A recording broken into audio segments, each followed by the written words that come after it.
Dancing on the skeletons of other people's mistakes may sound odd to some people, but that's the strategy the subject for today has used to make his billions. Love him or hate him, Sam Zell is easily one of the biggest names in real estate, and his rise to the top is truly inspiring. In this video, we'll be talking about Sam Zell, the world's most interesting billionaire real estate investor, and how he made his jaw-dropping fortune. So let's jump in. Sam Zell was born in 1941 and was raised in a traditional Jewish home in Chicago. From a very young age, Zell was fascinated by the world of business. At the ripe age of 12, he got his first lesson in supply and demand when he began buying Playboy magazine copies in bulk and reselling them for almost double the original price. Already a streak of genius. His entrepreneurial journey continued even during college, where he and his friend would manage student apartment units for landlords. By the time he graduated, he had already managed about 4,000 apartments and owned nearly 200. Despite getting a law degree from the University of Michigan, it was clear from the beginning that Zell's heart was in real estate. After just a week of working with a law firm, he quit and decided to dedicate himself fully to his true love, real estate. If you're enjoying the video, why don't you go ahead and smash those like and subscribe buttons? And while you're at it, hit the notification bell so you always stay updated. Now let's continue. In 1968, he founded the Equity Group Investments, which would later come to be his claim to fame and fortune.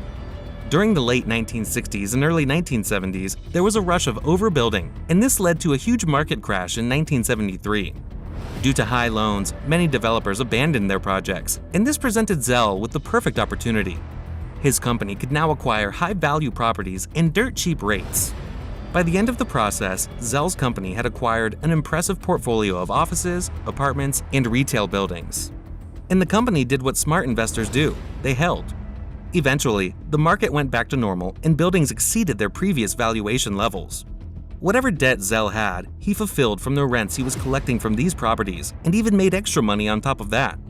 The reason why his approach is so influential is because at the time, most property developers made money by flipping buildings. But Zell came up with an entirely different approach, which was accumulating rental income. Beyond this, Zell diversified his income by investing. Again, he took the unorthodox route by investing and even buying out failing businesses with the goal of turning them around. Some of his investments include companies that deal with agricultural chemicals, container leasing, and plastic packaging. In 2007, he made headlines after selling his portfolio of 573 office properties, the equity office REIT, to the Blackstone Group. The former is the world's largest alternative investment manager, and the deal closed for a whopping $36 billion. Remember when we said his approach is dancing on the skeletons of other people's mistakes? Well, this strategy even earned him the title of Grave Dancer. Pretty fitting, isn't it? Sam Zell currently has a net worth of almost $6 billion, and it only seems to be shooting up. Well, that's all for today's video. If you enjoyed it, please give this video a thumbs up and share your thoughts in the comments down below. Don't forget to subscribe to the channel for more content like this. Thanks for watching. See you next time.